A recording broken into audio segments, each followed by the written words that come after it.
Chapter 1. Unbelievable. Chuang. Who does this guy think he is? The air in the Oval Office crackled with barely suppressed fury, a charged storm of frustration and defiance hanging over the room like an impending thunderclap. President Donald Trump, his face flushed a shade of indignant orange, paced behind the resolute desk, his movements sharp, his agitation barely contained. Unbelievable. Chuang. Who does this guy think he is? His voice filled the room, the sheer force of his anger making the walls feel smaller, the space more claustrophobic. He slammed a hand down on the desk, sending a stack of briefing papers fluttering into momentary disarray. Shutting down USAID. It's common sense, bloated, wasteful, a global slush fund. And this judge is going to stop me? Across from him, in the plush armchairs reserved for those privileged enough to witness presidential outbursts firsthand, Elon Musk, CEO of the newly christened Department of Government Efficiency, DOGE, leaned forward, his usually animated, boyish energy replaced by a grim, laser-focused intensity. Technically, Mr. President, Musk corrected, his South African accent thickening under the pressure of the moment. He's stopping DOGE and claiming we're violating the Constitution. Preposterous. He had seen bureaucratic inefficiency before, had battled against red tape, regulations, and entrenched interests in Silicon Valley, but this was different. This wasn't just about streamlining operations. This was a war against the deep state, and they were fighting back harder than he had anticipated.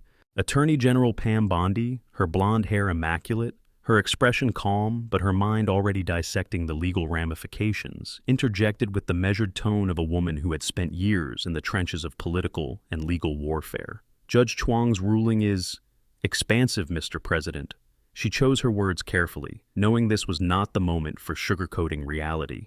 He's essentially saying we can't take any action that could be construed as winding down USAID without congressional approval. He's interpreted the separation of powers very creatively. Seated beside her, Stephen Miller, Deputy Chief of Staff, his pale face illuminated by the dim Oval Office lighting, his fingers steepled like a chess player contemplating his next move, saw the bigger picture, the war beyond the battle, and he was already planning the next strike. He's playing to the gallery, Mr. President, Miller said, his voice a smooth, calculated blade cutting through the tension. The deep state is rallying. They see USAID as their sacred cow. This ruling isn't just about USAID, it's about control. They're testing us, seeing how far they can push before we push back. Trump stopped pacing, his eyes flashing, as he turned toward Miller, recognizing the truth in his words. This wasn't just about foreign aid. This was about power, about who ran Washington, about who made the decisions. He had spent years battling the entrenched bureaucrats, the career officials, the self-proclaimed experts who believed they were untouchable. And now they had thrown down a gauntlet, daring him to act. He wouldn't just act, he would crush them. His voice when he finally spoke was low, measured, but laced with a fury that sent a chill through the room. We're not going to let some activist judge run the government. We're shutting USAID down. End of story. Musk grinned, the steel of a man who had spent his life taking on impossible challenges flickering in his eyes. Let's break the system, Mr. President, Bondi smirked. Legally, of course, Miller chuckled. Legally, for now. And with that, the next battle in Trump's war against the deep state began. Chapter 2. Elon, you were supposed to make this smooth. Trump stopped pacing, his face dark with frustration, and fixed a steely gaze on Musk, his voice sharp, cutting through the tension like a knife. Elon, you were supposed to make this smooth. DOGE was supposed to be the scalpel, not the sledgehammer, efficiency, streamlining. Instead, we have this fiasco. His eyes bored into Musk, who, for the first time since entering the Oval Office, looked less like the brilliant, unshakable innovator who had conquered multiple industries and more like a man caught in the gravitational pull of Washington's political quicksand. Musk, usually unflappable, bristled slightly, his jaw tightening, his fingers tapping against his knee with restrained agitation. He had spent years dealing with government bureaucracy, fighting outdated regulations, and dismantling inefficiency in the private sector. And yet, despite all his experience, DOGE had run straight into the immovable object that was Washington's deep-seated administrative state. With respect, Mr. President, we were efficient, Musk said, his voice cool but edged with frustration, his South African accent thickening slightly under the weight of his irritation. Cut the cord, rip off the Band-Aid. That was the plan. Chuang's the wrench in the gears. We moved quickly, decisively, at your direction. We believed we were operating within the law. His words carried an unmistakable challenge, a silent pushback against the implication that he had mishandled the situation. He had never been a man who accepted blame lightly, and in this moment, he had no intention of taking the fall for something that, in his mind, had been executed exactly as planned. Before Trump could respond, another voice entered the conversation, one that had been silent until now, observing, calculating, waiting for the right moment to strike. FBI Director Kash Patel, who had entered the Oval Office without a word, stood like a granite statue near the door, his presence imposing, his mind already working through legal maneuvers and strategic endgames. Unlike the others in the room, Patel wasn't rattled by Chuang's ruling.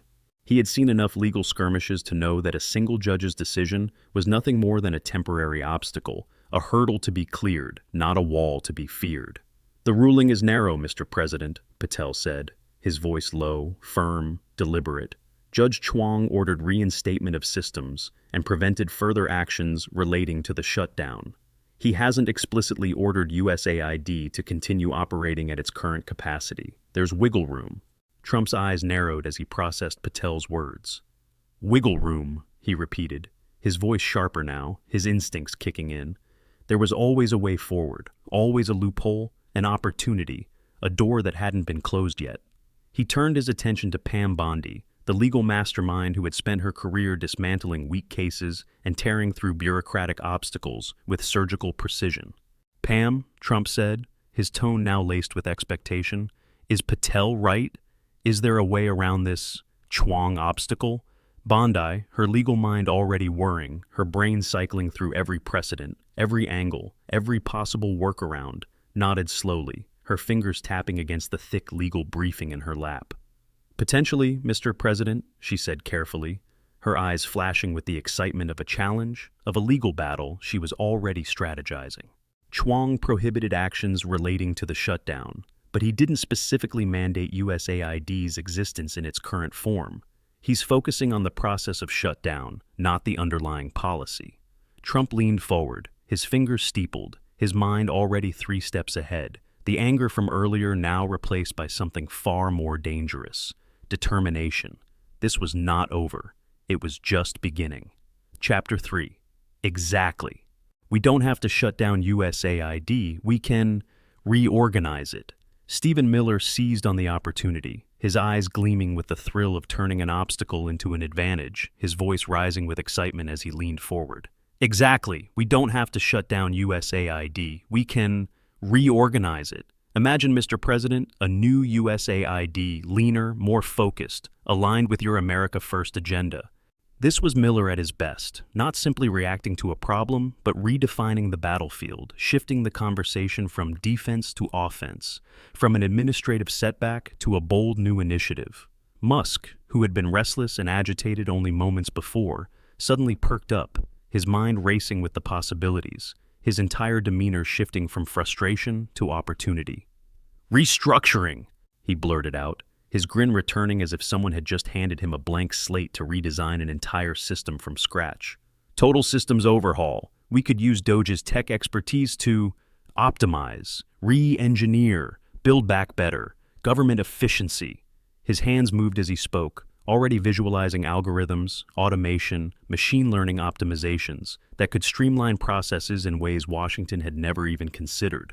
Trump snapped his fingers, his mind locking onto the idea instantly, the instincts that had made him a master dealmaker now kicking into high gear. "That's it! Reorganization. We're not shutting down USAID, we're improving it, making it great again." He pointed at Pam Bondi, his voice filled with the energy of a man who had just found the perfect angle, the perfect pivot out of a problem. "Pam, you and Miller work on the legal framework. Elon, you and Patel figure out the implementation." "Caroline!" he barked into the intercom, his tone sharp but charged with momentum.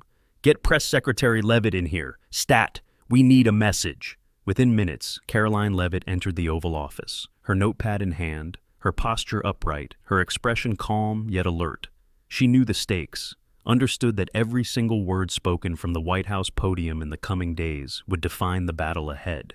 Trump didn't waste time, launching directly into his vision for turning the moment into a narrative of strength and leadership. Caroline, the message is clear. Judge Chuang misunderstood our intent. We're not shutting down USAID, we're initiating a vital, necessary reorganization to ensure taxpayer dollars are spent wisely and effectively. It's about government efficiency, streamlining operations, and putting America first. Got it? Levitt nodded, her pen flying across the page, already crafting the press strategy in real time, adjusting her messaging to anticipate every possible question, every possible attack from the media. Reorganization, efficiency, taxpayer dollars, America first. Understood, Mr. President. Then, as she considered the optics, she added thoughtfully, we can emphasize Judge Chuang's overreach, portraying him as obstructing the president's mandate to improve government. And we can highlight the waste and inefficiency at USAID, building public support for reform. She met Trump's gaze, her mind already mapping out a media blitz, a coordinated campaign to sell the narrative before the opposition could fully regroup. The following days became a whirlwind of activity, a carefully orchestrated operation that combined legal maneuvering, political messaging, and bureaucratic restructuring. Bondi and Miller, working with their team of legal minds, crafted a meticulously worded legal justification for a strategic reorganization of USAID, focusing on consolidating overlapping bureaus, eliminating redundant programs, and streamlining administrative processes. They argued that Judge Chuang's ruling, while preventing an outright shutdown, did not preclude the president's inherent executive authority to manage and reorganize the executive branch. It was a technicality, but technicalities were what Washington ran on. The White House communications team, under Levitt's leadership, began shaping the public narrative, deploying talking points to key media allies, preparing surrogates for television appearances, and crafting a messaging strategy that framed the reorganization as a victory for taxpayers and a necessary step toward a leaner, more accountable government. The president is not dismantling USAID. He is modernizing it, making it work for the American people, ensuring every dollar spent is a dollar well invested, became the repeated refrain, hammered into every interview, every press release, every speech. Meanwhile, Musk, energized by the challenge, dove into the logistical side, working with Patel's intelligence team to identify inefficiencies and bureaucratic redundancies that could be phased out under the reorganization plan. What had begun as a political crisis was now transforming into a full-scale policy overhaul, one that Trump's base embraced as yet another example of his willingness to challenge the status quo and deliver results where past administrations had only paid lip service to reform. Judge Chuang had given them an obstacle, but in the world of Trump, obstacles were just opportunities in disguise. The battle was now not just about USAID, but about presidential authority, about the right of the executive branch to shape and define the government's operations without interference from activist judges or entrenched bureaucrats. And as Trump prepared to take the stage for a press conference, flanked by Musk, Bondi, and Levitt, he knew one thing for certain. He had turned the tide, and now Washington was playing by his rules once again. Chapter 4. Instead of a blunt shutdown, DOJ implemented a phased operational review of each USAID bureau, McBow, under Patel's watchful eye and legal counsel, began implementing the reorganization with surgical precision, executing a plan that would allow DOJ to systematically dismantle USAID without ever officially shutting it down. Instead of a blunt, sweeping closure that would have triggered immediate legal and political backlash, DOJ initiated a phased operational review of each USAID bureau, citing the need to identify inefficiencies and streamline operations. This review conveniently involved the temporary suspension of certain programs, the reassignment of personnel to less critical roles, and a freeze on all new initiatives, effectively paralyzing the agency from within. The messaging was carefully crafted, ensuring that every move could be framed as a temporary adjustment rather than a permanent shutdown, thus staying within the letter, if not the spirit, of Judge Chuang's ruling. Caroline Levitt, a relentless force in the press briefing room, worked tirelessly to control the narrative, ensuring that the administration's message dominated the airwaves. She framed the restructuring as a necessary reform, emphasizing the president's unwavering commitment to fiscal responsibility and government efficiency. She painted a damning picture of USAID, describing it as a bloated, unaccountable bureaucracy riddled with waste, mismanagement, and redundant programs, an entity that had lost sight of its original purpose and was now little more than an international slush fund for Washington elites.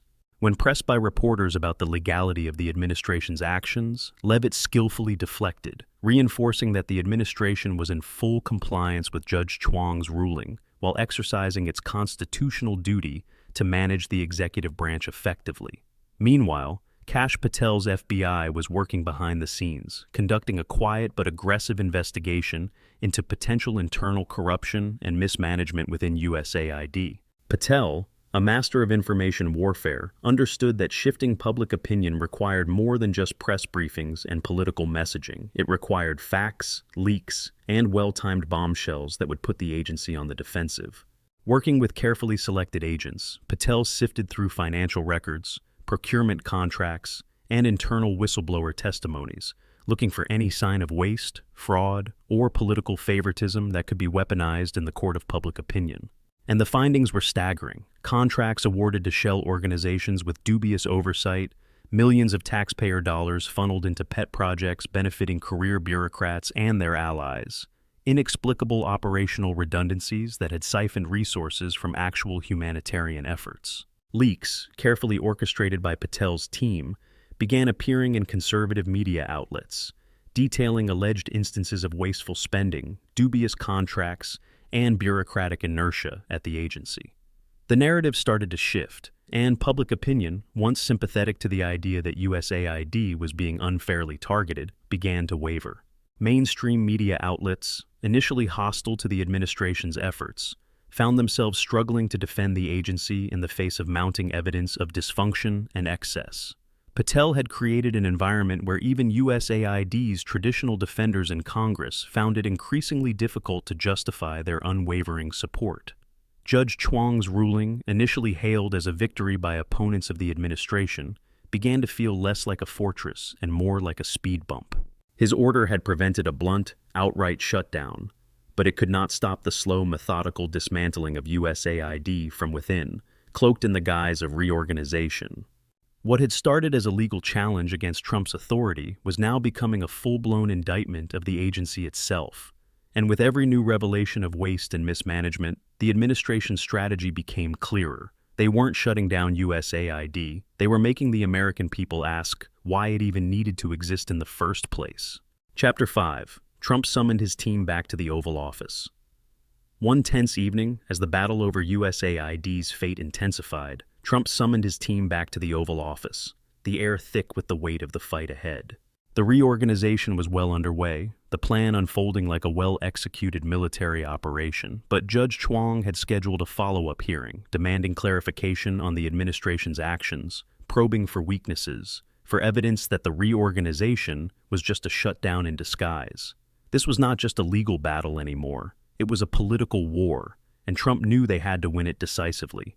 "He's pushing back," Pam Bondi reported grimly, her voice even but laced with frustration, her hands gripping a thick legal beater filled with arguments, precedents, and counterpoints.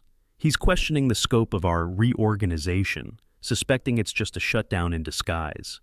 She didn't need to spell out the danger. If Chuang ruled against them, the entire operation could be stalled indefinitely, forcing USAID to remain intact, a direct defiance of Trump's push for a leaner, more efficient government. Trump clenched his fists, his jaw tightening as he paced the room, his mind racing through scenarios, counterattacks, and political angles. "We're not backing down," he growled, his voice thick with determination. "We're doing what's right for the American people. We're draining the swamp, one agency at a time." His eyes locked onto each of his advisors, daring them to tell him otherwise. Across the room, Elon Musk, ever the showman, leaned forward and pulled out a tablet, a gleam of excitement in his eyes, the kind he got when unveiling a new technological breakthrough. "Mr. President, I think I have something that might persuade the judge." With a quick tap of the screen, a detailed, high-resolution graph appeared, illustrating dramatic potential cost savings from the USAID reorganization, projected over 5 years. The numbers were staggering. Billions in taxpayer savings, reallocated funds, reductions in bureaucratic inefficiencies. Doji's analysis, Musk explained, his voice brimming with confidence, his fingers dancing across the screen as he zoomed in on key metrics. We're not just cutting waste, Mr. President, we're unlocking value. Then, with a flick of his wrist, Musk revealed another chart, this one showing public approval ratings for the USAID Reorganization Initiative, soaring upwards thanks to Caroline Leavitt's relentless PR campaign and Kash Patel's carefully curated leaks, both of which had successfully reframed the narrative. The American people weren't just accepting the reorganization, they were actively supporting it. The people are with us, Mr. President, Musk declared, his eyes alight with enthusiasm, the fire of an innovator who saw government inefficiency the same way he saw outdated technology, ripe for disruption. Judge Chuang is increasingly isolated. The public isn't rallying around USAID, they're rallying around reform. Trump absorbed the information, his anger cooling into something far more powerful, calculated confidence. He knew that no judge, no bureaucrat, no career politician could stand in his way if the people were behind him. He turned to Bondi, Patel, and Leavitt, his voice now calm but unyielding. We hit them with everything we've got. Pam, take Musk's data, Patel's reports, Leavitt's messaging, make it impossible for that judge to rule against us without looking like an enemy of the American taxpayer. We're not shutting down USAID. We're saving it from itself. At the hearing, Bondi executed the plan flawlessly. Armed with Musk's data, Patel's leaked reports, and Leavitt's public messaging blitz, she presented a compelling case, her words sharp and surgical. She argued that the reorganization was a legitimate exercise of presidential authority, distinct from a shutdown, and demonstrably beneficial to taxpayers. She highlighted the billions in projected savings, the elimination of redundant programs, the reallocation of funds toward more effective initiatives, and, most importantly, the growing public support for the initiative. Judge Chuang, once so sure of his position, now found himself cornered, facing a case so airtight, so politically charged, that ruling against it could cost him everything. The tide was turning, and Trump knew that victory was now within reach. Chapter 6. Judge Chuang issued a modified ruling. Judge Chuang, faced with the administration's unwavering resolve, the carefully constructed legal arguments, and the shifting public narrative, found himself in a difficult position. He could double down, escalating the legal battle, issuing a more aggressive injunction, and potentially triggering a constitutional crisis, or he could acknowledge the administration's reorganization while maintaining the integrity of his initial ruling. The legal landscape was no longer as clear-cut as it had been weeks ago. What had started as a seemingly straightforward case about executive overreach had evolved into a broader political war, one that had captured the public's attention in ways he had not foreseen. The administration, through sheer strategic brilliance and relentless messaging, had successfully reframed the debate. USAID was no longer seen as a noble, untouchable, humanitarian agency, but rather as a bloated, inefficient bureaucracy ripe for reform. The polls showed it, the media narratives were shifting, and Chuang understood that ruling too harshly against Trump's reforms would paint him not as a guardian of the Constitution, but as a roadblock to necessary government efficiency. In the end, Judge Chuang issued a modified ruling. He acknowledged the administration's right to reorganize the executive branch, provided that it adhered to certain procedural guidelines and demonstrated a good faith effort to improve efficiency rather than simply dismantle USAID. He maintained his prohibition on a shutdown, but the definition of shutdown became increasingly blurred in the face of the ongoing reorganization. The ruling was a concession without appearing to be one, a way for Chuang to preserve his credibility while recognizing the inevitable. The administration was not backing down. The public was turning against the bureaucracy, and USAID, in its former form, was already effectively dead. Trump, watching the news coverage of Judge Chuang's modified ruling from the comfort of the White House residence, let out a triumphant roar, slamming his fist on the armrest in satisfaction. "See? I told you! We always find a way. They try to stop us, they try to block us, but we override them. We're making America great again, one reorganization at a time." He was beaming, radiating confidence, the energy in the room electrified with the aftershock of victory. His team, gathered around, erupted in applause, cheers, and knowing grins. This was what they did best: outmaneuver, outthink, outfight the system. He clapped Musk on the shoulder, his grin widening. Elon, you're a genius. Patel, brilliant work with the leaks. Patel, leaning against the desk, smirked, but said nothing. This thing. Knowing the strategic information warfare he had waged had been crucial in shifting public sentiment. Pam, legal masterpiece. Bondi nodded, sipping a glass of water, her expression one of satisfaction but also calculation, already thinking ahead to the next legal maneuver if needed. Caroline, you handled the media like a champ.